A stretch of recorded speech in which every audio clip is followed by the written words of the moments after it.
Athgarh Tigiria block रे पंचायत समिति को जीवा समय विधायक राजा स्वाई को आक्रमण उद्यम घटना बीजेडी कर्मी चिन्मय सेठ तिगिरिया थाना रे लिखित अभियोग पर पुलिस 6 रु अधिक लोकों नाँ मामला रुजु कर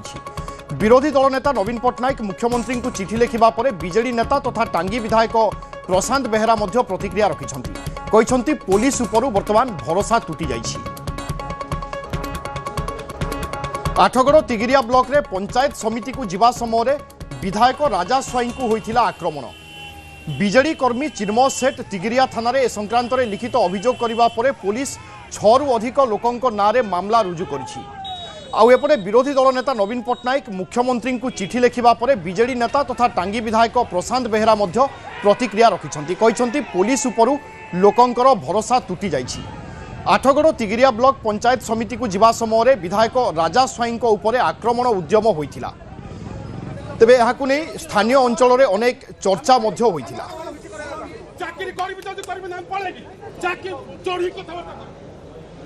लोक माने एवं भारतीय जनता पार्टी समर्थक माने अपमानित करुचंती एवं सेतिपई आज पूर्वतन मुख्यमंत्री एवं विरोधी दल नेता नवीन पट्टनायक उद्वेग प्रकाश करने सहित मुख्यमंत्री चिठी कर आज राज्य में जो भाव में आईन श्रृंखला परिस्थिति भुशुरी पड़ी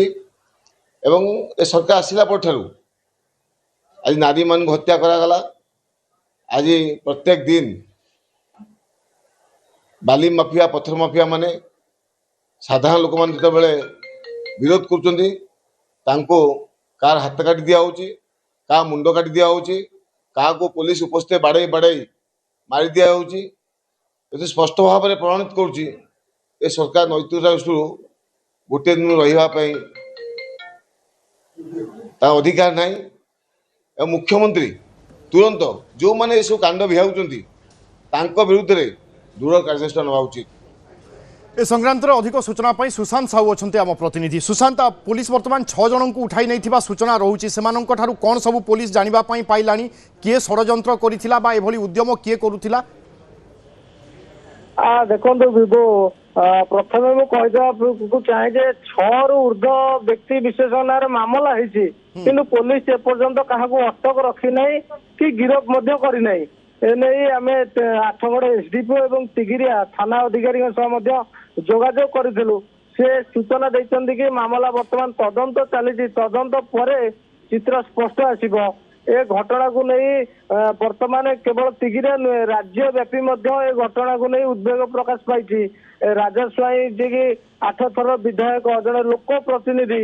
सी के भाव तिगिरिया ब्लॉक अंचल जो पंचायत गुड़िकर उन्नतीकरण पंचायत समिति बैठक आसुले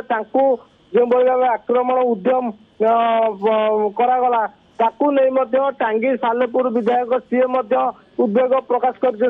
अन्यपटे राज्यर जो विरोधी दल नेता तथा पूर्वतन मुख्यमंत्री नवीन पट्टनायक से मुख्यमंत्री को चिट्ठी द्वारा अवगत करोना पुलिस घटना को गुरुतर नेउना कारण जो दिन पंचायत समिति बैठक थिला ता पूर्व दिन से अंचल रे ब्लॉक परिसर अंचल रे बीएनएस 163 धारा लागू करा जायतिला किंतु बीएनएस 163 धारा लागू करा जिबा परे मध्य सेठारे लोक माने एकत्रित होइतिले राजा स्वाई गाड़ी ऊपर को अंडा माड़ सह बोतल माड़ कर देखा जायतिला। ए जहाँ आठगड़ अंचल एक प्रकार चर्चा होची पुलिस जो दुर्बृत्त माने आक्रमण करिसेंती पुलिस तांको एक प्रकार घंट घोड़ौची। ए घटना तिगिरियारू जेतेबेले भुवनेश्वर एवं मुख्यमंत्री पाखे चिठी पहुंचलानी केउंटी ना केउंटी पुलिस या गुरुतर सह नेबा कथा किंतु अद्यावधि ए घटना उपरे पुलिस क्या अटक रखी ना एवं गिरफ करि नै बिबु। बिल्कुल एपटे घटना को नहीं बा ए कार्य को नहीं अनेक मात्रा रे चर्चा होउची एवं एथिरे राजनैतिक आरोप प्रत्यारोप मध्य आमे देखुचे तेणु ए होउची से दिनर दृश्य जेतेबेले